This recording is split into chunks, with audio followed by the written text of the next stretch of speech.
कमरा नंबर 13। एक हौलनाक कहानी। रात का वक्त था, सर्दी अपनी शिद्दत पर थी और आसमान पर बादल गरज रहे थे।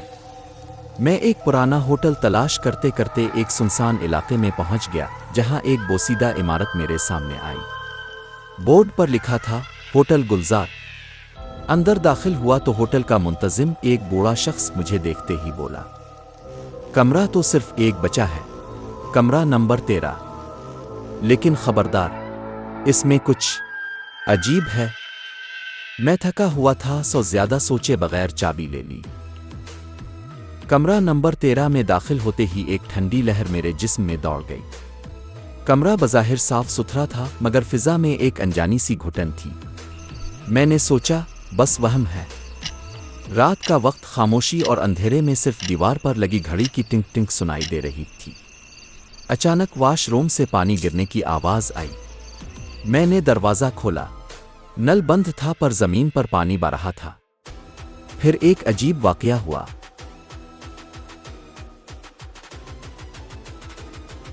आईने में मुझे अपनी परछाई के पीछे एक साया दिखाई दिया। मैं पलटा, कोई ना था।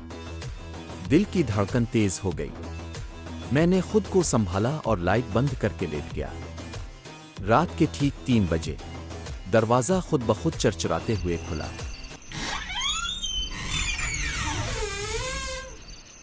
एक सन्नाटा सा छा गया। मैंने उठकर बाहर देखा।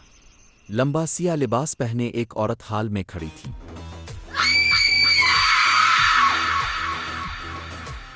इसका चेहरा नहीं दिखाई दे रहा था, सिर्फ सफेद आंखें। वो मुझे घूर रही थी। मैं पीछे हटा, दरवाजा बंद किया और कुंडी लगा दी। मगर फिर खिड़की का पर्दा जोर से हिलने लगा। बाहर तेज आंधी चल रही थी, लेकिन खिड़की बंद थी। जब मैं पर्दा हटाने बढ़ा, एक सर्द हाथ ने मेरी कलाई पकड़ ली। मैं जोर से चीखा और सब कुछ धुंधला गया। सुबह जब होटल का अमला कमरे में आया, मैं बेहोश फर्श पर पड़ा था। चेहरा जर्द, जिस्म ठंडा। डॉक्टर ने बताया कि मुझ पर शदीद ज़हनी सदमा गुजरा है। बाद में होटल के पुराने रिकॉर्ड से मालूम हुआ, कमरा नंबर 13 में सालों पहले एक औरत ने खुदकुशी की थी। तब से जो भी इस कमरे में ठहरता है, वो आ तो पागल हो जाता है, या फिर कभी वापस नहीं आता। आज भी होटल गुलजार मौजूद है और कमरा नंबर 13 बंद है। मगर बाज़ रातों में इस कमरे की लाइट खुद ब खुद जल उठती है। क्या आप कभी इस होटल में जाने की हिम्मत करेंगे?